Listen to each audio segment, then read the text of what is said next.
बिस्मिल्लाहिर्रहमानिर्रहीम। अस्सलाम वालेकुम students, my name is Abdurrahman and I am your biology teacher. Students, आज जो टॉपिक हम स्टार्ट करने जा रहे हैं that is the first part of the digestive system. It is oral cavity. Okay, इसके कंपोनेंट्स क्या हैं और क्या क्या फंक्शंस परफॉर्म कर रहे हैं, इनकी डिटेल्स बोर्ड पे देखते हैं।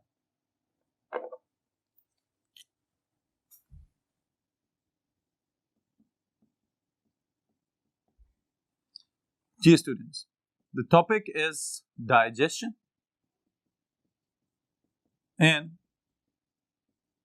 oral cavity। जी स्टूडेंट्स, इस टॉपिक को स्टार्ट करने से पहले सबसे पहले तो मैं एक सवाल पूछ लेता हूं कि what is holozoic nutrition. Okay, अगर आपको इसका जवाब याद आ जाए तो बहुत अच्छी बात है, अगर इस वक्त याद नहीं आ रहा तो प्रीवियस सेशंस में इसका जवाब तलाश कर लें। ऑलराइट, अब हम स्टार्ट करने जा रहे हैं components of the oral cavity, और जिसको मैं स्टार्ट करूंगा from the first part of the digestive process, and this process is known as ingestion. जी स्टूडेंट्स, इंजेशन क्या है? Intake of food. ऑलराइट, अगर हम अपनी बात करें तो हम यहां पे लिखेंगे through the oral cavity or buccal cavity। Alright students, अब देखें, ये जो हमने यहाँ पे सबसे पहला स्टेप लिख लिया है डाइजेशन के अमल का, this is known as ingestion. Okay, intake कर लेना, किसी भी जरिए से खुराक हासिल की जाए और उसके बाद उसको डाइजेस्टिव सिस्टम में दाखिल कर दिया जाए, तो इस अमल को हम कहते हैं दिस इज इंजेशन। और हमारे पास जैसे ही आप फूड पार्टिकल्स को किसी भी सूरत में जैसे ही मुंह में दाखिल कर लेंगे तो इसको हम कहेंगे this is ingestion. The food has been ingested. Alright, अब जब खुराक दाखिल हो जाए मुंह के अंदर तो जो ओपन स्पेस हमें नजर आ रही है this is the buccal cavity. Okay, और इस बक्कल कैविटी के बहुत सारे काम हैं। कौन कौन से काम हैं? सबसे पहले नंबर पे हम इनकी लिस्ट बना लेते हैं। Functions of oral cavity. जी स्टूडेंट्स, ओरल कैविटी के अंदर क्या क्या फंक्शंस परफॉर्म किए जा रहे हैं, पहले नंबर पे इनको 3 स्टेप्स में डिवाइड करते हैं। सबसे पहले नंबर पे जो चीज शामिल की जाएगी that is selection of food. The second one is grinding और mastication। Alright, and the third one is lubrication and digestion। जी स्टूडेंट्स, अब देखें, सबसे पहला स्टेप यहां पे हमने मेंशन किया है that is selection of food, कि खुराक को सिलेक्ट कैसे किया जाए। अब यहां पे एक बड़ी कमाल की बात मैं आपको बताता हूं, और वो क्या है कि हमारी खुराक में बाज़ औक़ात पसंदीदा और गैर पसंदीदा किस्म की चीजें शामिल होती हैं। यानी बहुत सारे ऐसे फूड आइटम्स होंगे जो आपके फेवरेट होंगे, एट द सेम टाइम हो सकता है कुछ चीजें उनमें से आपके किसी दोस्त को या बहन भाई को खाने में पसंद ना हो। तो इसका मतलब क्या है कि आपकी ओरल कैविटी आपको सिलेक्ट करवा रही है कि कौन सी चीज खाई जाएगी और किस वक्त पे आपको ये पसंद आ सकती है। ओके, तो यहां पे हम डिफाइन कर लेते हैं what is oral cavity. Oral cavity, cavity किसी भी ओपन स्पेस को, खाली जगह को हम कहते हैं। Alright, the cavity bounded by teeth, tongue and cheeks। Alright, अब यहां पे एक समझने वाली बात है स्टूडेंट्स, वो क्या है कि अगर आप अपना मुंह बंद करें और नोट करें कि आपकी जुबान और आपके मुंह की छत के दरमियान कितनी सी जगह खाली बची है, उस जगह का नाम असल में ओरल कैविटी या बक्कल कैविटी कहलाता है। ओके, और इसी के साथ मैं यहां पे एक और वर्ड का इजाफा कर रहा हूं, and that is palate. Alright, अब पैलेट क्या चीज है जिसको हम उर्दू में तालू कहते हैं students. Okay, the roof of the oral cavity is known as palate. इसका अगला हिस्सा जो डोम शेप नजर आ रहा है दैट इज बोनी पैलेट, और इसका पिछला हिस्सा जो निस्बतन नरम होता है that is known as soft palate. Okay, so ये है वो कैविटी जिसको हम ओरल कैविटी कह सकते हैं, उसकी ये सब की सब बाउंड्रीज हमने मेंशन कर दी हैं। देन अगर हम ये देखना चाहें कि बकल कैविटी या ओरल कैविटी खुराक की सिलेक्शन में कौन कौन सी सेंसेस को इस्तेमाल कर रही है, तो ये भी याद रखिएगा, मल्टीपल चॉइस क्वेश्चन के लिए इंपॉर्टेंट है। Sense of smell,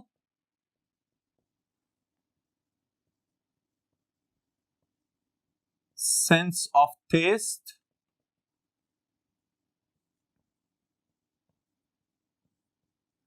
sense of touch, and the sense of sight।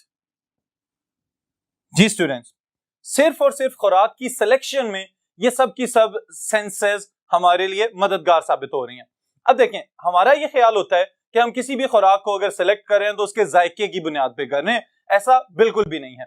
इसके लिए एक एग्जांपल ले रहे हैं कि अगर आप अपनी गाड़ी पे या बाइक पे ट्रेवल करते हुए जा रहे हैं और पास से अचानक आपको बारबेक्यू की स्मेल आना शुरू हो जाती है, तो फौरी तौर पे हमारा डाइजेस्टिव सिस्टम अपने रिफ्लेक्सेस को स्टार्ट कर देता है और आपको भूख लगना शुरू हो जाती है।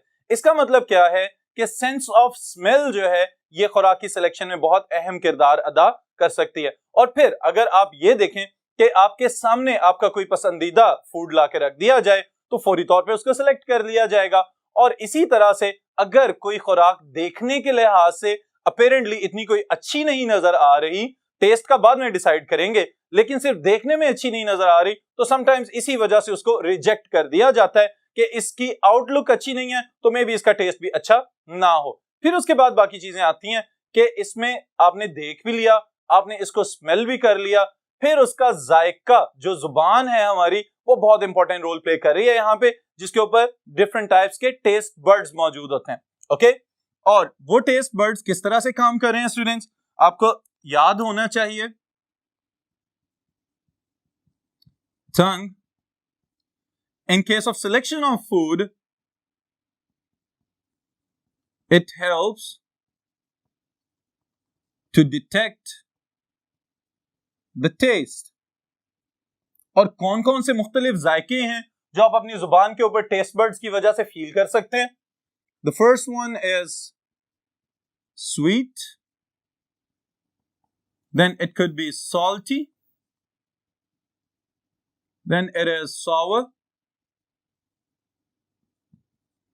then it is bitter and savory।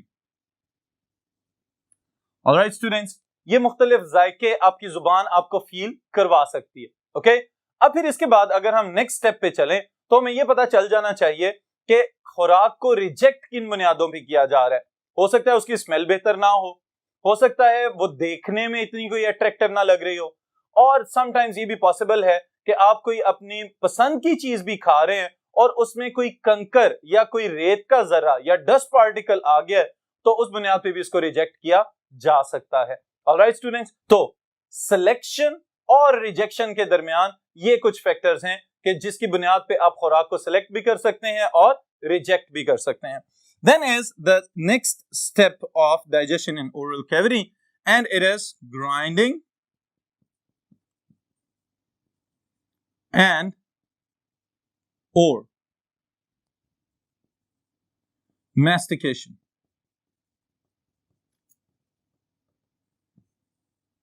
Alright students, अब ये दोनों अल्फाज आपके लिए जाने पहचाने होने चाहिए। पहले नंबर पे हमने लिखा है ग्राइंडिंग। ओके, किसी चीज को चबाना और तोड़ के छोटे ज़रात में कन्वर्ट कर देना। फिर उसके साथ ही हमने मैस्टिकेशन लिख दिया है, जो काम हम दांतों की मदद से कर रहे हैं कि खुराक को बड़े ज़रात से छोटे ज़रात में कन्वर्ट कर रहे हैं। This is known as grinding और मैस्टिकेशन। अब स्टूडेंट्स याद रखिएगा कि ग्राइंडिंग और मैस्टिकेशन को समझने के लिए आपको पहले यह पता होना चाहिए कि हमारे जबड़े के अंदर कितनी इकसाम के दांत मौजूद हैं। ओके, तो उसके लिए एक बात मैं पहले बता चुका हूं, आपको यहां पे रिपीट कर रहा हूं। Humans have heterodont condition. Okay, heterodont condition क्या होती है कि we have 4 different types of teeth in the same jaw, incisors, canines, premolars and molars. Okay, 4 इकसाम के दांत हैं हमारे जबड़े के अंदर और ये चारों मुख्तलिफ फंक्शंस परफॉर्म करते हैं। For example, incisors they are used for cutting, कुतर के खाने के लिए इस्तेमाल होते हैं। Then we have canines, they are used in tearing, चीर फाड़ करने के लिए इस्तेमाल हो सकते हैं। Then we have premolars, crushing, all right, or at the end we have molars for chewing and the actual grinding process. All right students, अब grinding और mastication के लिए ये चारों दांत अपने फराइज सरंजाम दे रहे हैं। अब इसमें जो पहले नंबर पे इंसिजर्स हमने मेंशन किए हैं, ये आमतौर पे सब्जियां वगैरह और गाजर और मूली और इस तरह की चीजें इनको कुतरने के लिए इस्तेमाल होते हैं और बाकी दांतों के अपने अपने स्पेसिफाइड फंक्शंस हैं। लेकिन याद रखिएगा कि ग्राइंडिंग में the most important role is played by molars. Okay, अब जो मोलर्स हैं ये क्या कर रहे हैं, मैं यहां पे इस स्टेटमेंट को मल्टीपल चॉइस क्वेश्चन के लिए लिख भी देता हूं। Grinding is mainly accomplished by molars. Alright students, molars खुराक के बड़े ज़रात को छोटे छोटे बहुत सारे ज़रात में कन्वर्ट कर देते हैं। अब इस कन्वर्जन का मकसद क्या है, तो याद रखिएगा दो फवायद हैं इसके। पहले नंबर पे तो ये कि खुराक बड़े ज़रात से छोटे ज़रात में कन्वर्ट हो जाए ताकि उसको आराम से एसोफेगस के थ्रू निगला जा सके, उसको निगल लिया जाए।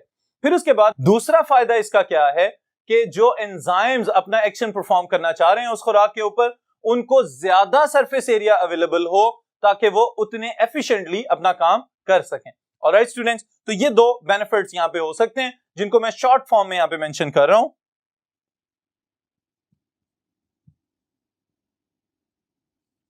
Grinding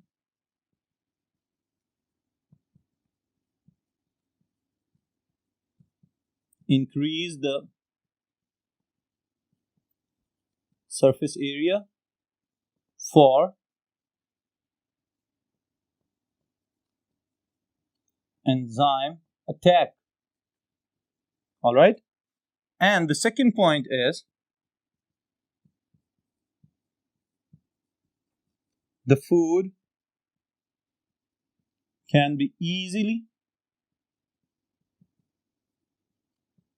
swallowed and passed through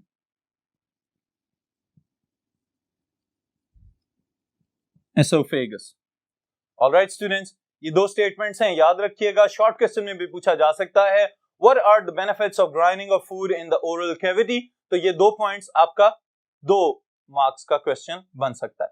All right, this is about the grinding and mastication.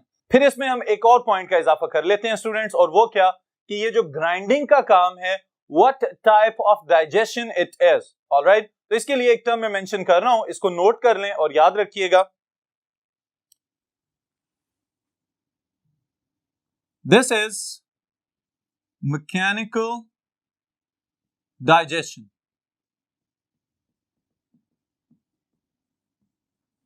Ji students, what is mechanical digestion? अब देखें, पहले नंबर पे तो इसको याद रख लें कि the digestion can be differentiated into 2 types. The first one is mechanical and the second one is chemical. Okay, mechanical digestion से क्या मुराद है कि फिजिकली खुराक को तोड़ देना बड़े ज़रात से छोटे ज़रात के अंदर। इसमें the first place is oral cavity and the second place is stomach. Alright, तो हमारे मुंह के अंदर और हमारे मैदे के अंदर स्टूडेंट्स ये दो वो जगह हैं जहां पे मैकेनिकल डाइजेशन पॉसिबल है।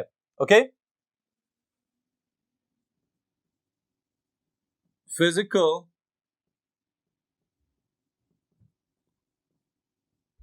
breakdown of food into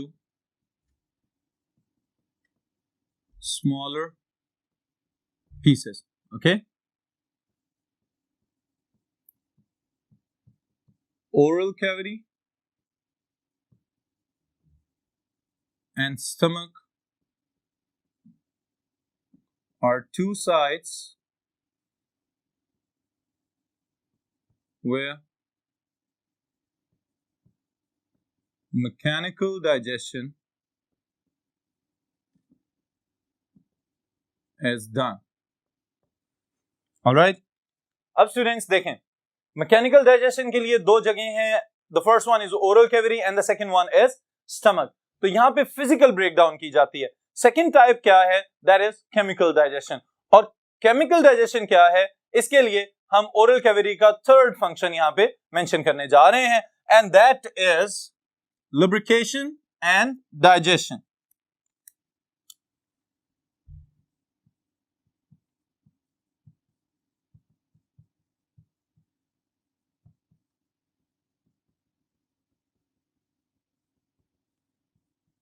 ji students, यहां पे पहले नंबर पे तो मैं मेंशन कर देता हूं कि लुब्रिकेशन और डाइजेशन में कौन कौन से फैक्टर्स हैं जो रिस्पॉन्सिबल हैं इस काम के लिए. Okay, the first one is mucus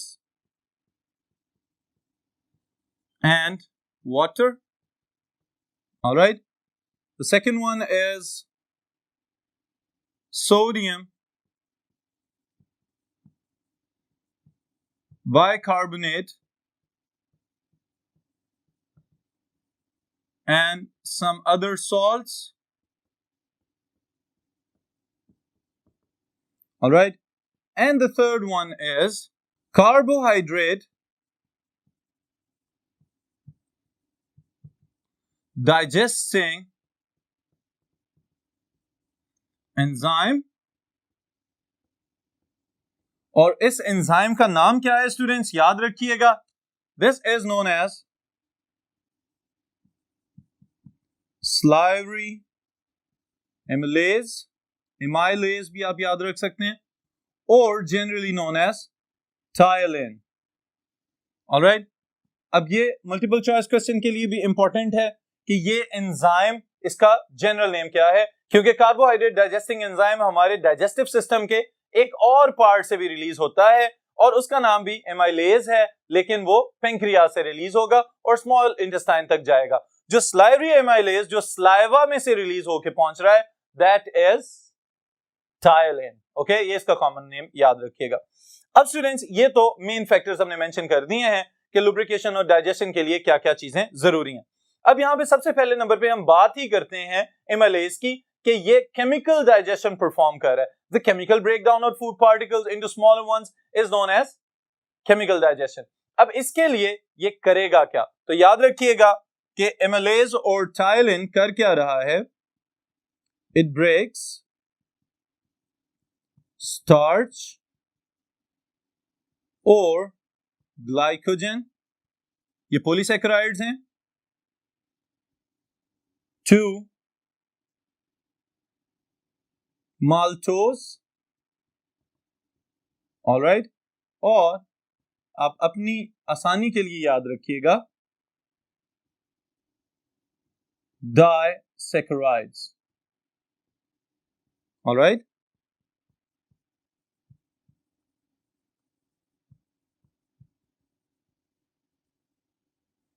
ji students, तो इसका मतलब क्या है कि जब स्लाइवरी एमाइलेज अपना एक्शन परफॉर्म करेगा तो पॉलीसैकेराइड्स को तोड़ के उसे क्या बना देगा?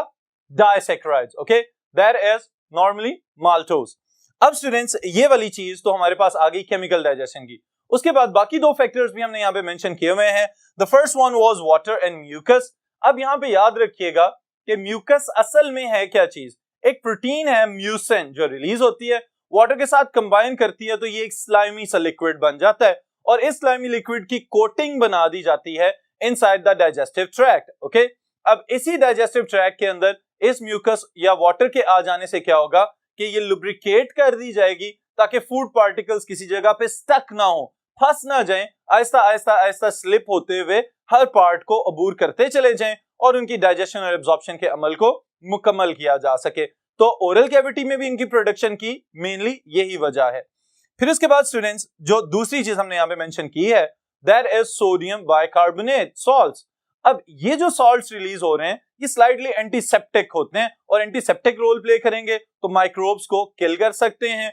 फिर इसके साथ ही साथ जो मेन फंक्शन है इनका, that is to stabilise the pH of saliva. अब यहां पे याद रखिएगा कि एक मल्टीपल चॉइस क्वेश्चन की स्टेटमेंट और मैं मेंशन करने जा रहा हूं, that is according to your book pH of fresh saliva is nearly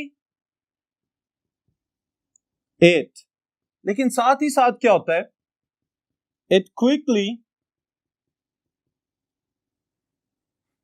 releases carbon dioxide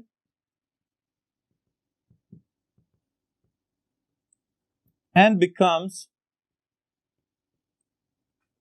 acidic,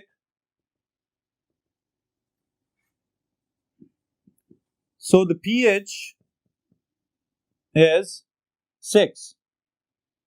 Alright students, अब इसका क्या मतलब है कि जब सलाइवा रिलीज किया जा रहा है तो उसको रिलीज करते वक्त जो पीएच थी दैट वाज 8, स्लाइटली अल्कलाइन, लेकिन कार्बन डाइऑक्साइड के प्रोड्यूस होते ही एसिडिक मीडियम जनरेट हो गया प्रोटॉन्स रिलीज होने के साथ, तो फिर क्या हुआ कि इट बिकेम एसिडिक। ऑलराइट, तो ये है पीएच चेंज और आपके लिए एक मल्टीपल चॉइस क्वेश्चन है जिसको याद रखिएगा। अब फिर उसके बाद students, the most important part of oral cavity and that are salivary glands. Okay, salivary glands के लिए इनके नाम याद रखिएगा, इनकी पोजीशन याद रखिएगा और फिर उसके बाद मैं इनको एक्सप्लेन करता हूं। लुब्रिकेशन एंड डाइजेशन, ये वाला जो प्रोसेस है, it is completely dependent on the presence of salivary glands and their physiology, कि ये फंक्शन क्या क्या परफॉर्म कर रहे हैं। So the first one are parotid glands. The second one are submandibular or submaxillary glands. And the third one, they are sublingual glands. जी students, ये तीनों नाम मैंने यहां पे मेंशन कर दिए हैं। सब मैक्सिलरी आपकी बुक में मेंशन किया हुआ है, that is more frequently known as submandibular salivary gland. Okay, ये याद रखिएगा, सब मैंडिबुलर और सब मैक्सिलरी में कोई फर्क नहीं है। Now these are salivary glands.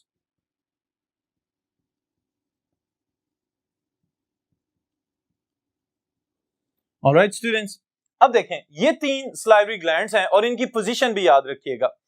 Parotid glands के हवाले से मैं आपको एक बहुत इंपॉर्टेंट बात बता दूं कि these are the biggest salivary glands in the oral cavity. Okay, अब यहां पे एक बड़ी अहम बात कि ये बेसिकली ओरल कैविटी का हिस्सा नहीं है, लेकिन एसोसिएटेड ग्लैंड्स जरूर हैं। जो पैरोटिड ग्लैंड्स हैं, they are present in front of the ears, कानों के सामने वाले हिस्से में मौजूद हैं और साइज के एतबार से इन तीनों में सबसे बड़े हैं। Okay, then the second one submandibular और submaxillary। okay, maxillary और mandibular region, इसको भी याद रखिएगा कि ये जबड़े का जॉइंट वाला एरिया या यहाँ पे ये जो एंड है हमारे जॉ का, इसके बैक साइड पे या निचली साइड पे मौजूद होते हैं, इस वजह से इनका नाम है submandibular salivary glands। फिर इसके बाद students the third one sublingual। okay, ये लिंग्विस्टिक लैंग्वेज से निकले हैं और अब तो आपको समझ आ जानी चाहिए कि they are present below the tongue, जुबान के निचले हिस्से में मौजूद हैं। अब यहाँ पे एक मुहावरे को इस्तेमाल करते हैं और फिर उसके बाद अपनी रियल लाइफ में इसको लेके चलते हैं। किस तरह से, कि अब देखें स्टूडेंट्स, एक मुहावरा बोला जाता है मुंह में पानी आ जाना। अब ये जो मुंह में पानी आ जाने वाली बात है, ये सिर्फ मुहावरतन नहीं बल्कि साइंटिफिकली भी प्रूव्ड है। किस तरह से प्रूव्ड है कि अब देखें, हम 1 मिनट की एक्टिविटी परफॉर्म करते हैं, आप सब अपनी आंखें बंद करें और कोई भी अपनी पसंदीदा खुराक सोचना शुरू कर दें। ओके, मैं अगर आपको कुछ आइडियाज देना स्टार्ट करूं तो मैं आप लोगों को गेस दे रहा हूं सिर्फ, और आप अपनी आंखें बंद करके सोचते चले जाएं कि आज शाम को आपके घर पे एक दावत है और वहां पे बिरयानी और मटन बारबेक्यू और ग्रिल्ड फिश या फ्राइड फिश और फ्राइड चिकन और डिफरेंट टाइप्स के सैलड्स वगैरह मौजूद हैं। अब ये सब चीजें आप इमेजिन करते चले जाएं तो this stimulus is enough to stimulate your salivary glands. साथ ही सलाइवरी ग्लैंड्स में से इनकी सिक्रीशंस रिलीज होना शुरू हो जाएंगी। और वो सिक्रीशंस क्या है? अभी हमने देखा है water and mucus, sodium bicarbonate and some other salts, and the third one is salivary amylase. अब याद रखिएगा एक बहुत इंपॉर्टेंट बात, the food that is digested in the oral cavity are only carbohydrates. Alright students, तो इस पूरे lesson को अगर आप समराइज कर लें तो इसमें याद रखिएगा the first one is selection of food, और उसमें आपकी डिफरेंट सेंसेस यूज हो रही हैं। The second one is grinding and mastication, जिसमें मुख्तलिफ इकसाम के दांत इस्तेमाल हो रहे हैं, स्पेशली मोलर्स। और फिर उसके बाद the third one is the lubrication and digestion part, जिसमें म्यूकस खुराक को स्लाइमी बना रही है ताकि वो आराम से पास करती चली जाए। सॉल्ट्स जो हैं वो पीएच स्टेबलाइज कर रहे हैं आपके ओरल कैविटी के दरमियान वाले तमाम हिस्से में। और फिर उसके बाद एंड पे एमिलेज कार्बोहाइड्रेट्स को डाइजेस्ट करता चला जा रहा है। लेकिन स्टूडेंट्स एक और अहम नुक्ता जिसकी तरफ मैं आप सबकी तवज्जो दिलाना चाहता हूं, और वो क्या है कि नॉर्मली हम अपने इर्द गिर्द देखते हैं बहुत सारे लोग सलाइवा सेलिब्रेट करते हैं और स्पिटिंग की फॉर्म में अपने इर्द गिर्द थूक फेंकते रहते हैं। अब ये वाली चीज एथिकली या अगर हम इखलाकन भी देखें तो इतनी कोई अच्छी नहीं लगती। बहुत सारे बैरूनी ममालिक में अब सरेआम थूकने पे पाबंदी लगाई गई है और इवन के कुछ ममालिक में इस पे जुर्माना भी आयद किया जाता है। लेकिन अब हम अगर दूसरी तरफ देखें तो ये चीजें हमारी भलाई के लिए असल में की जा रही हैं कि बुनियादी तौर पे स्टूडेंट्स जो हम स्पिटिंग जो थूक फेंक रहे हैं, अब इस थूक फेंकने के साथ हो सकता है कि आपके इर्द गिर्द कोई पहले से मरीज मौजूद हो जिसको खुदा न खास्ता हेपेटाइटिस या कोई और इस तरह से बीमारी हो कि जो उसकी स्पिटिंग के जरिए दूसरों तक चली जाए। ये भी पॉसिबल है कि कोई ऐसा वबाई मर्ज हो कि जो सिर्फ स्नीजिंग, जिसमें आमतौर पे ये जरूर रिकमेंड किया जाता है कि आप अपनी नेजल ओपनिंग्स को और मुंह को कवर कर लें हाथ के साथ या मास्क के साथ, उससे भी जरासीम फैल जाते हैं। तो जब स्पिटिंग की जाएगी तो ऑब्वियस सी बात है कि जरासीम इर्द गिर्द जरूर फैलेंगे। फिर इसके साथ ही साथ जहां पे म्यूकस का एक ये फायदा है कि वो आपके अंदर जाने वाले बैक्टीरिया और मुख्तलिफ इकसाम के जर्म्स को रोक लेती है। जब वो स्पिटिंग की जाएगी, थूक फेंकी जाएगी, तो इसका मतलब ये है कि वो जरासीम आप दूसरों तक फैला रहे हैं। ऑलराइट, तो इसलिए जरूर इस चीज का ख्याल रखें कि आपके इर्द गिर्द कोई ऐसी मखसूस जगह हो जहां पे थूक फेंका जाए और बाद में उसको वहां से वॉश कर दिया जाए, ताकि अगर उसके अंदर किसी किस्म के जर्म्स वगैरह स्पेशली वायरसेस वगैरह मौजूद हैं तो उनको दूसरों तक रसाई ना हो सके। ऑलराइट स्टूडेंट्स, इस चीज का ख्याल रखिएगा, अपना ख्याल रखें और दूसरों के लिए भी बेहतर सोचें। यहाँ पे आज के इस सेशन को हम खत्म करें, फिर उसके बाद इंशाअल्लाह ताला। बिस्मिल्लाहिर्रहमानिर्रहीम। अस्सलाम वालेकुम students, my name is Abdul Rahman and I am your biology teacher. Students, इस सेशन में हम जो टॉपिक स्टार्ट करने जा रहे हैं that is the easy topic, लेकिन at the same time it is a critical process. Okay, this is about the swallowing, कि हम खुराक को निगलते किस तरह से हैं। नॉर्मली हम इस चीज पे गौर नहीं कर रहे होते, लेकिन इसके दरमियान कुछ मोमेंट्स ऐसे होते हैं कि जिनके लिए हमें कॉन्शियस हो जाना चाहिए। और फिर इसके साथ ही रिलेटेड है पेरिस्टालसिस का प्रोसेस, कि खुराक को मुंह से निगल के और फिर उसके बाद हम हलक से होते हुए उस खुराक को स्टमक तक भेज देते हैं। तो ये सारा प्रोसेस आज के सेशन में हम देखेंगे। तो डिटेल्स बोर्ड पे देखते हैं। Alright students, the first part is the topic और this is about swallowing। खुराक को निगला किस तरह से जाता है। ओके, और swallowing से पहले मैं चाहता हूं कि मैं एक और चीज थोड़ी सी आपको रिवाइज करवा दूं कि ओरल कैविटी के अंदर जो खुराक हम इंजेस्ट करते हैं, यानी वो सॉलिड और लिक्विड फूड का मिक्सचर जो हमने अपने मुंह में दाखिल किया, दाखिल हो जाने के बाद उसके दो स्टेप्स के जरिए डाइजेशन मुकम्मल की जाती है। The first one is mechanical digestion.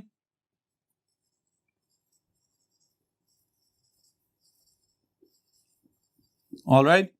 And the second one is chemical digestion.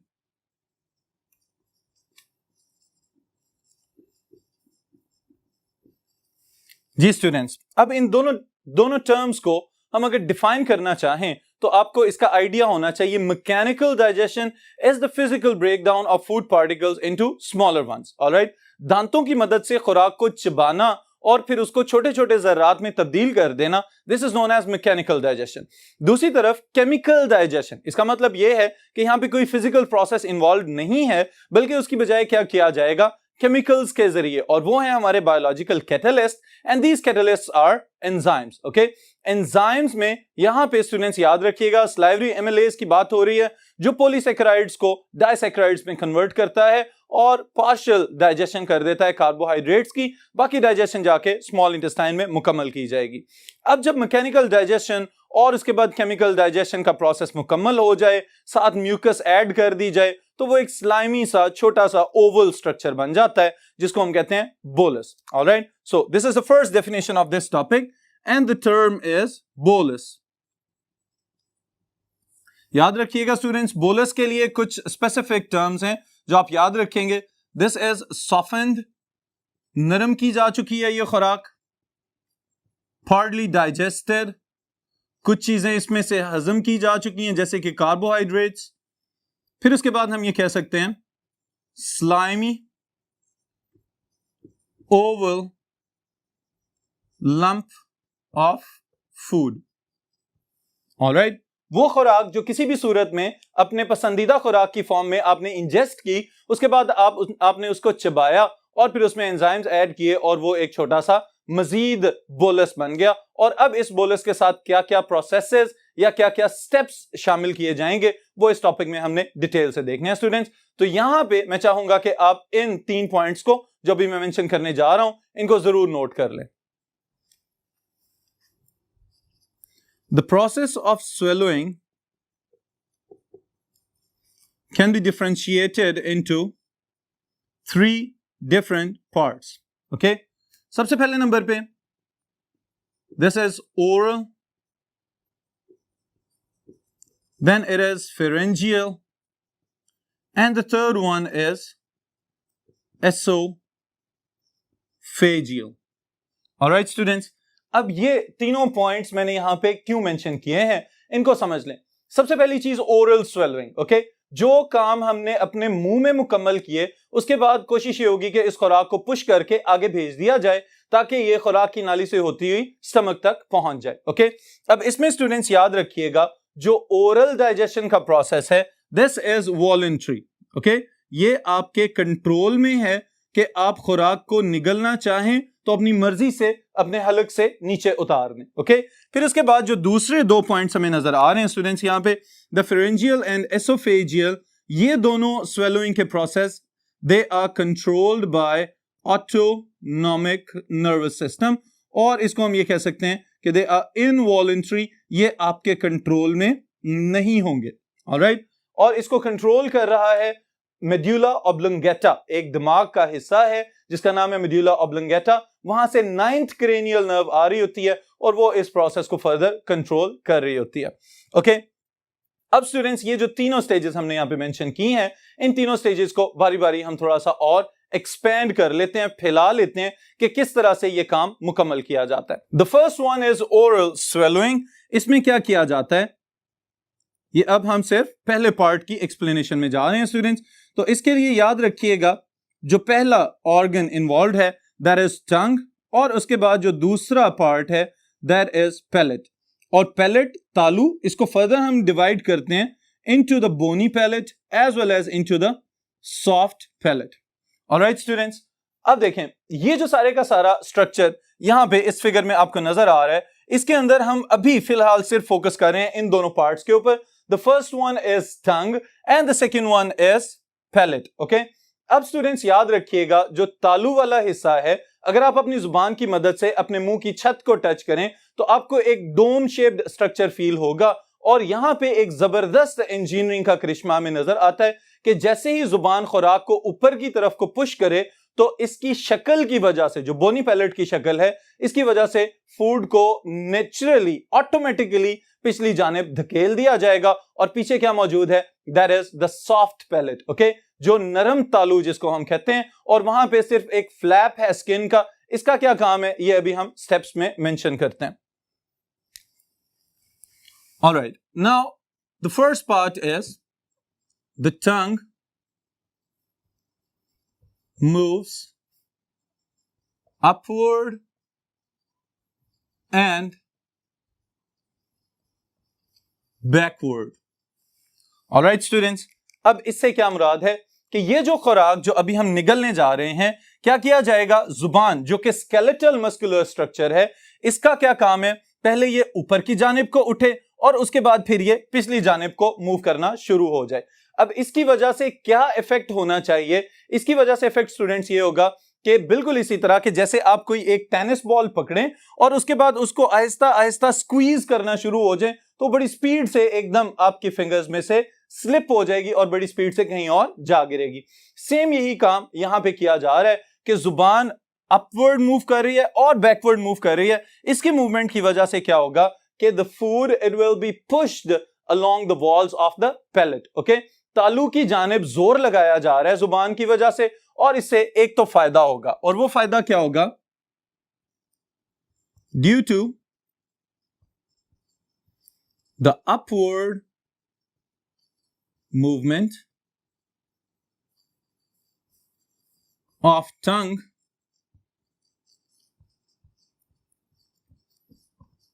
soft palate closes the nasopharynx.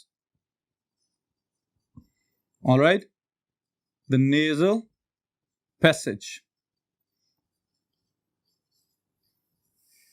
Ji students, अब ये जो बेनिफिट हमें हासिल हो रहा है जुबान की अपवर्ड मूवमेंट की वजह से, इसको जरा समझ लीजिए कि जैसे ही जुबान ऊपर की जानिब को मूव करेगी तो आपका जो सॉफ्ट पैलेट का एक छोटा सा एक्सटेंशन, जिसे हम हलक के अंदर ये जो एक छोटा सा लोब लाइक स्ट्रक्चर नीचे लटकता हुआ फील हो रहा है, जिसे कव्वा कहते हैं नॉर्मली, अब ये वाला स्ट्रक्चर जो है फूड की मदद से इसको पुश किया जा रहा है तो it will become more horizontal, और उसकी हॉरिजॉन्टल मूवमेंट की वजह से क्या होगा कि जो ऊपर की जानिब को नाक की ओपनिंग्स आपके हलक में आके ओपन हो रही हैं उनको क्लोज कर दिया जाएगा ताकि खुराक कहीं ऊपर नाक की जानिब मूव करके ना चली जाए। ऑलराइट, तो पहला काम तो इसने खुद कर दिया।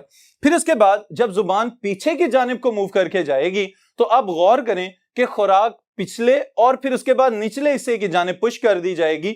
इसकी वजह से ये इम्कानात भी खत्म हो जाएंगे कि खुराक कहीं दोबारा वापस मुंह की जानिब ना आ जाए। तो दो पैसेजेस यानी कि नेजल पैसेज और ओरल पैसेज, इन दोनों को यहां पे बंद कर दिया गया है और अब खुराक के पास गुजरने के लिए सिर्फ एक ही रास्ता बचा है और वहां पे स्टार्ट हो जाएगा किस चीज का, द फेरेंजियल स्वेलोइंग। ओके, और स्टूडेंट्स ये जो फेरेंजियल स्वेलोइंग वाला पार्ट है दिस इज समवट क्रिटिकल। किस तरह से क्रिटिकल है इसके लिए मैं अभी एक्सप्लेन करता हूं। अगर हम गौर करें तो हमें पता चलेगा when the tongue moves back, it helps the epiglottis to close the opening of windpipe, that is glottis. जी स्टूडेंट्स, अब इस पॉइंट को भी समझ लीजिए जरा। अब इसमें हमें क्या नजर आ रहा है कि जुबान ने खुराक को धकेला और जुबान की मूवमेंट की वजह से क्या होगा कि जो हमारी सांस की नाली है इसकी जो ओपनिंग होती है, जो ऊपर वाला सुराख है इसका, that is known as glottis. Okay, अब इस ग्लॉटिस के ऊपर एक ढकना मौजूद होता है, एक लिड लाइक स्ट्रक्चर मौजूद होता है। अब ये जो लिड लाइक स्ट्रक्चर है जो यहां पे इस इमेज में आप देख सकते हैं, अब इस लिड लाइक स्ट्रक्चर को जुबान भी पुश कर रही है और फूड भी ऊपर से नीचे की जानिब को गिरना शुरू हो गया। अब यहां पे क्या किया जाएगा कि ये फौरन आपकी सांस की नाली को बंद कर देगा। जैसे ही इसने सांस की नाली को बंद करना है तो इसका मतलब यह है कि अब ये इम्कानात कम हो चुके हैं कि कहीं आपकी खुराक के जर्रात, बेशक वो सॉलिड हैं या लिक्विड्स हैं, कहीं सांस की नाली में दाखिल ना हो जाएं। ऑलराइट, तो यहां पे एक काम तो कर लिया गया। फिर इसी को सपोर्ट करने के लिए एक और काम आपका लेरिंक्स भी कर रहा होता है, और वो क्या काम है इसको भी मेंशन कर लेते हैं। The larynx is your voice box, जहां से आवाज पैदा हो रही है। Moves upward. ऑलराइट स्टूडेंट्स, अब जरा इस पूरे प्रोसेस को हम सीक्वेंस में लेके आते हैं। जुबान पीछे की जानिब को मूव करके गई, इसकी मूवमेंट की वजह से फूड को नीचे पुश किया गया और साथ ही एपिग्लोटिस जो है वो पहले की निस्बत थोड़ा सा नीचे की जानिब को बेंड हो गया। अब इसके बेंड होते साथ ही लेरिंक्स अपवर्ड मूव करेगा। अगर आप गौर करें कि जब आप खुद से कोई चीज निगलने की कोशिश करते हैं, कोई भी चीज स्वेलो करते हैं, तो आपका ये फ्रंट वाला पार्ट जो विंड पाइप है आपका, ये थोड़ी देर के लिए ऊपर मूव करता है और फिर अपनी नॉर्मल पोजीशन पे वापस आ जाता है। ऑलराइट, इसको हम सब ट्राई कर लेते हैं अभी से। ऑलराइट, सी ये आप लोग गौर कर सकते हैं कि ये एक सेकंड के लिए ऊपर जाता है फिर वापस आ जाता है। जैसे ये ऊपर जाके वापस नीचे आएगा, इसका मतलब ये है कि उतनी देर तक खुराक को उसका असल रास्ता दिखा दिया जा चुका है, और वो रास्ता क्या है? That is the oesophagus. Alright, इसका मतलब ये है कि यहां तक हमारी फेरेंजियल स्वेलोइंग का प्रोसेस मुकम्मल कर दिया जाता है। लेकिन स्टूडेंट्स, बाज़ औक़ात खुराक को निगलने के दौरान एक बड़ी जबरदस्त किस्म की खराबी पैदा हो जाती है, और इसकी बुनियादी वजह मैं मेंशन करने जा रहा हूं यहां पे। This abnormal entry of food into the respiratory tract is known as choking. Alright, और इसके लिए फिर एक और एस्पिरेशन की टर्म भी यूज की जाती है स्टूडेंट्स। अब चोक हो जाना, या जिसे हम आम जुबान में कहते हैं गोता लग जाना, ये स्टेट कब आती है? ओके, इस एबनॉर्मेलिटी को भी समझ लीजिए थोड़ा सा। पहले मैं मेनली इसकी एक रीजन यहां पे मेंशन कर रहा हूं बोर्ड के ऊपर। वो क्या है? देयर इज ब्रीथिंग और टॉकिंग प्लस ईटिंग और स्वेलोइंग। जी स्टूडेंट्स, अब ये देखने में तो हमें यूं लग रहा है कि जैसे ये बड़े आसान से अल्फाज हैं, लेकिन इस प्रोसेस को अगर आप थोड़ा और बारीकी से गौर से इसको देखें तो हमें ये पता चलता है कि एक सेकंड की गलती भी it may lead to the death of the person. Okay, किस तरह से ये मौत का सबब बन सकता है? अब देखिए स्टूडेंट्स, यहां पे इस एनिमेशन में आपको जो चीज फील हो रही है वो ये है कि आपने तो खुराक के इन ज़रात को निगलने की कोशिश की, लेकिन कुछ पार्टिकल्स ऐसे थे कि जो एपिग्लोटिस के साथ ही स्लाइड होते हुए आके रेस्पिरेटरी ट्रैक्ट में स्टक हो गए। ओके, अब देखें यहां पे दो प्रॉब्लम्स हैं। पहला मसला तो ये है कि ब्रीथिंग और टॉकिंग, इसका मतलब ये है कि अगर आप खाने के दौरान या खुराक निगलने के दौरान बात करना शुरू हो जाएं, ओके, या फिर सांस लेना शुरू हो जाएं, तो उस सूरत में क्या होगा कि आपकी सांस की नाली का जो लिड था, जिसको हमने एपिग्लोटिस कहा था, वो फौरन ओपन होने की कोशिश करेगा, और जैसे ये खुलेगा तो इसका मतलब यह है कि खुराक के ज़रात बजाय खुराक की नाली में जाने के सांस की नाली में जाने के इम्कानात बढ़ जाएंगे। एक तो ये प्रॉब्लम हो गया। दूसरा ये है कि जब भी हम बोलना चाह रहे होते हैं तो उसके लिए स्टूडेंट्स हमारी सांस की नाली ओपन होनी चाहिए, क्योंकि सांस की नाली के टॉप के ऊपर तो लेरिंक्स पड़ा हुआ है जो हमारा वॉइस बॉक्स है जहां से आवाज निकल रही है। तो इस वजह से इवन कि अगर आप जोर से हंसने की भी कोशिश करेंगे तो उस सूरत में भी ये प्रॉब्लम हो सकता है कि ये पार्टिकल्स फौरी तौर पे सांस की नाली में चले जाए। अगर तो आप एडल्ट हैं यानी कि बड़े हैं और समझदार हैं, तो उस सूरत में तो फौरन एक कफ रिफ्लेक्स होता है, एक प्रेशर जनरेट किया जाता है फेफड़ों के अंदर, आपको जोर से खांसी आती है और उन पार्टिकल्स को उठा के बाहर फेंक दिया जाता है, जैसा कि यहां पे आप देख रहे हैं। अब जैसे ये पार्टिकल्स वापस जाएंगे उसके बाद इनको दोबारा से एसोफेगस में या खुराक की नाली में भेज दिया जाएगा। अगर ऐसा नहीं हो रहा तो फिर इसका मतलब क्या है कि थोड़ी देर के लिए कोई प्रॉब्लम होगा, कुछ ऐसी कंडीशन होगी कि सांस भी बंद हो जाए, और फिर अल्टीमेटली अगर पार्टिकल्स बहुत ज्यादा तादाद में या कोई लिक्विड है और बहुत ज्यादा मिकदार में सांस की नाली के अंदर दाखिल होके लंग्स तक चला जाए तो उसकी वजह से डेथ भी पॉसिबल है। ऑलराइट स्टूडेंट्स, और अगर बच्चे हैं तो इसका मतलब यह है कि उनके अंदर फौरन अगर कफ रिफ्लेक्स डेवलप नहीं भी हो रहा या उनके पास इतना इनफ प्रेशर नहीं है कि उन खुराक के ज़रात को उठा के बाहर भेज दें, तो फौरन उनको बेंड किया जाए और उनकी बैक के ऊपर थपकियां दी जाएं ताकि उन फूड पार्टिकल्स को आप आहिस्ता से अगली जानिब धकेलें और फिर वो उसको किसी ना किसी सूरत में निगल जाए। ऑलराइट, तो इस चीज का ख्याल रखिएगा कि खुराक को निगलते हुए नॉर्मली हम इस चीज पे गौर नहीं कर रहे होते और फ्रीक्वेंटली बातचीत चल रही होती है, तो ये चीज हमारे लिए बहुत ज्यादा नुकसानदेह हो सकती है कि अगर कुछ बड़े फूड पार्टिकल्स ज्यादा डीप चले जाएं रेस्पिरेटरी ट्रैक्ट में तो बहुत ज्यादा गड़बड़ का बायस बन सकते हैं। ऑलराइट, तो ये खुद भी इस पे अमल करें और दूसरों को भी इसकी ताकीद जरूर करें। फिर उसके बाद स्टूडेंट्स अगर हम नेक्स्ट स्टेप की जानिब चलें तो हमें पता चलता है वो ट्रैक्ट जहां से खुराक को जुबान और मुंह और गले से होते हुए पास किया जाएगा अप टू द स्टमक, ये वाला जो पोर्शन है जहां पे कोई भी एंजाइमेटिक सिक्रीशन रिलीज नहीं हो रही, this is known as oesophagus. Alright, और इसमें क्या हो रहा है? The process is peristalsis.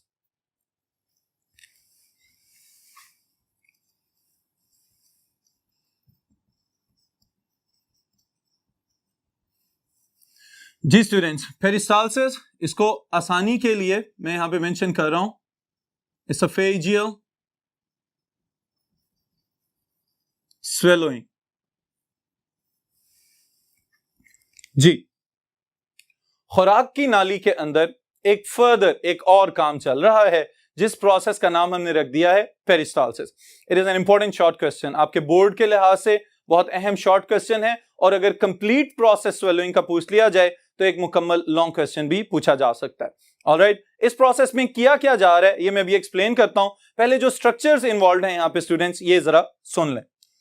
सबसे पहली चीज क्या है? We need mucus, the lubrication.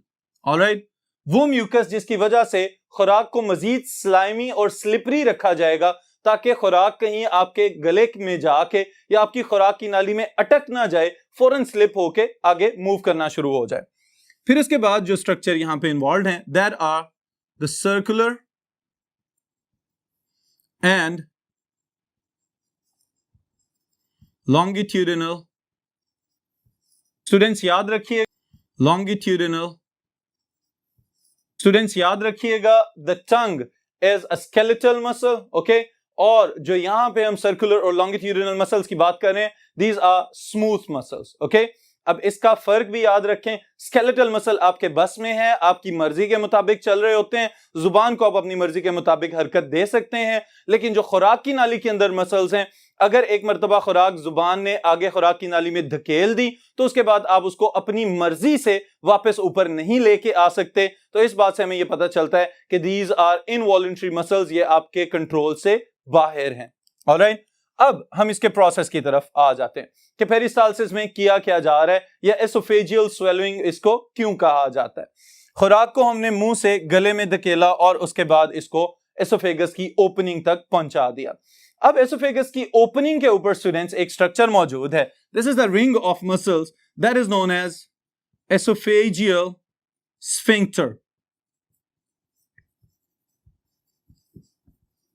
Alright, अब ये जो एसोफेजियल स्फिंक्टर यहां पे आपको नजर आ रहा है, इस एसोफेजियल स्फिंक्टर का क्या काम है? To control the incoming traffic towards the oesophagus. Alright, और ये पहले वाला है, चूंकि आगाज में है तो इसको हम फर्स्ट एसोफेजियल स्फिंक्टर कह सकते हैं। जैसे ही खुराक एसोफेगस में दाखिल होगी तो यहां पे एक रिफ्लेक्स जनरेट किया जाएगा, और इस रिफ्लेक्स की मदद से क्या किया जाएगा कि अगले वाले जो मसल्स हैं वो फौरन डायलेट हो जाएंगे, रिलैक्स हो जाएंगे और खुराक वहां पे आके रुक जाएगी। अब स्टूडेंट्स क्या किया जाएगा कि जो खुराक के पिछली साइड पे मसल्स हैं वो फौरन कंस्ट्रिक्ट होना या कॉन्ट्रैक्ट होना शुरू हो जाएंगे। जैसे ही बैक साइड पे जो मसल्स हैं वो कॉन्ट्रैक्ट होंगे और खुराक की अगली साइड पे जो मसल्स हैं वो रिलैक्स होंगे, तो इसकी वजह से आहिस्ता आहिस्ता ये सर्कुलर और लॉन्गिट्यूडिनल मसल्स एक अल्टरनेट वेव लाइक पैटर्न बना देंगे एसोफेगस के अंदर, और इस अल्टरनेट कॉन्ट्रैक्शन एंड रिलैक्सेशन की वजह से खुराक को ऊपर से धकेलना शुरू किया जाएगा और फिर स्टमक तक इसी तरह कार्डियक स्फिंक्टर ओपन होगा और फिर स्टमक में खुराक गिर जाएगी। ऑलराइट, ये जो प्रोसेस पेरिस्टाल्सिस का चल रहा है, क्या देखने में ऐसा लगता है कि ये सारे का सारा ग्रेविटी ऑपरेटेड है, कि ग्रेविटी की वजह से खुराक जो है वो ऊपर से मूव कर रही है और नीचे स्टमक तक जा रही है? तो इसके लिए स्टूडेंट्स हम एक एक्टिविटी परफॉर्म करते हैं कि आप में से कोई भी एक स्टूडेंट ये एक्सपेरिमेंट कर सकता है कि फौरी तौर पे खुराक को खाएं, उसको अच्छी तरह से चबाएं और उसके बाद उसको निगल लें। ओके, जैसे ही अलग से खुराक पास हो उसके बाद हेड स्टैंड कर दिया जाए, यानी सर के बल खड़े हो जाएं। ओके, अब जैसे ही आप सर के बल खड़े होंगे तो क्या ये पॉसिबिलिटी है कि जो खुराक अभी जस्ट आपने निगली है वो एसोफेगस के अंदर मौजूद है और वो बारी बारी करके वापस मुंह की तरफ मूव करना शुरू हो जाए?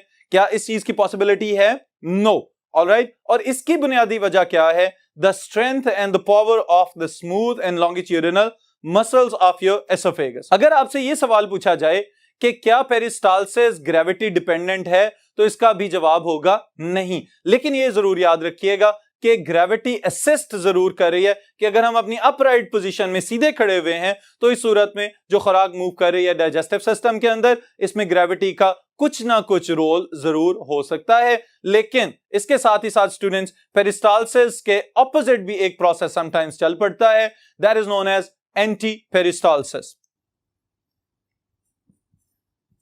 This process is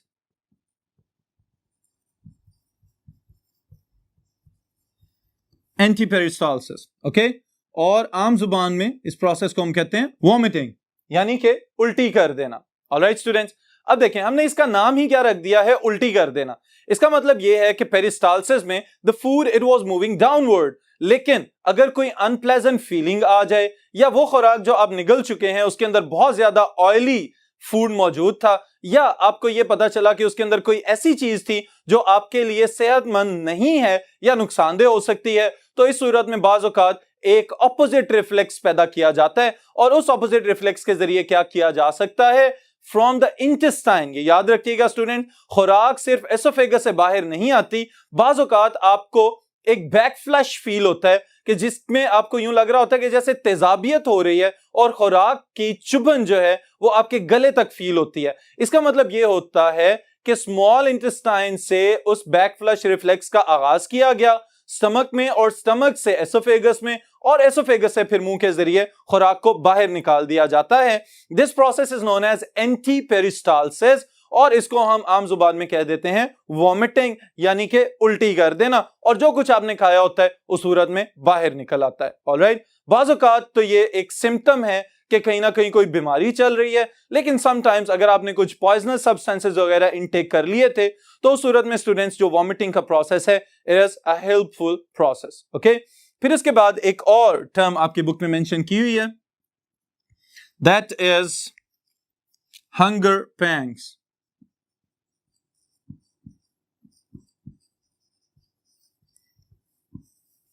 ji students, अब ये जो हंगर पैंग्स की टर्म यूज की जाती है, इसके लिए एक तो इससे मिलता जुलता उर्दू में मुहावरा मौजूद है कि पेट में चूहे दौड़ना। ऑलराइट, लेकिन याद रखिएगा कि ये जो खुराक ना होने की सूरत में एकदम से आपको भूख के रिफ्लेक्सेस आना शुरू हो जाए स्टमक से, कि आपको यूं फील हो कि बहुत ज्यादा शदीद भूख लग चुकी है, इसकी बुनियादी वजह क्या है, that is the low glucose in the blood. Alright, अब इसका मतलब यह है कि इस प्रोसेस को स्टिमुलेट कौन कर रहा है, अगर आपके खून के अंदर ग्लूकोज की कंसंट्रेशन रिक्वायर्ड कंसंट्रेशन से कम होना शुरू हो जाए तो उस सूरत में क्या होगा कि स्टमक कोलैप्सिंग और एक्सपेंडिंग मूवमेंट शो करना शुरू करेगा, और इसकी वजह से क्या होगा कि आपको एक अनप्लेजेंट और बाज़ औक़ात शदीद तकलीफदेह किस्म की रगड़ वाली फीलिंग आना शुरू हो जाती है। उसके लिए स्टूडेंट्स अंग्रेजी में एक टर्म यूज होती है जिसको हम कहते हैं नॉइंग फील करना। ऑलराइट, और ये एक तकलीफदेह किस्म की फीलिंग आना शुरू हो जाती है, जिसकी वजह से हम ये कहते हैं कि this is due to the hunger pangs, okay. लेकिन ये याद रखिएगा कि हमेशा जो नॉइंग सेंसेशन पैदा हो रही है या ये जो तकलीफदेह किस्म की फीलिंग पैदा हो रही है, जरूरी नहीं कि ये आपको भूख लगने की वजह से ही हो, ओके। बाज़ औक़ात जब आप पेट भर के खाना खा लेते हैं तो जो स्टमक की वॉल्स हैं वो बहुत ज्यादा स्ट्रेच हो चुकी होती हैं, उस सूरत में तो आपको ये फीलिंग आ रही होती है कि पेट भरा हुआ है, लेकिन जैसे ही 12 से 24 घंटे गुजरने के बाद आहिस्ता आहिस्ता आहिस्ता स्टमक की वॉल्स कोलैप्स करना शुरू होती हैं या कॉन्ट्रैक्शन इनमें स्टार्ट होती है, तो आपको फौरी तौर पे भूख लगने की फीलिंग आना स्टार्ट हो जाएगी।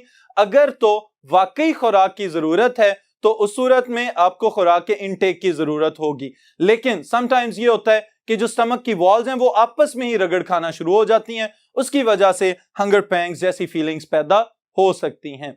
ऑलराइट स्टूडेंट्स, तो ये सब की सब चीजें याद रखिएगा कि स्वेलोइंग का प्रोसेस स्टार्ट तो ओरल कैविटी से हुआ और फिर उसका इख्तिताम जाके एसोफेगस के बाद स्टमक तक होगा, और फिर पेरिस्टालसिस का प्रोसेस चल पड़ेगा जो कि up to the end of the intestines complete किया जाएगा।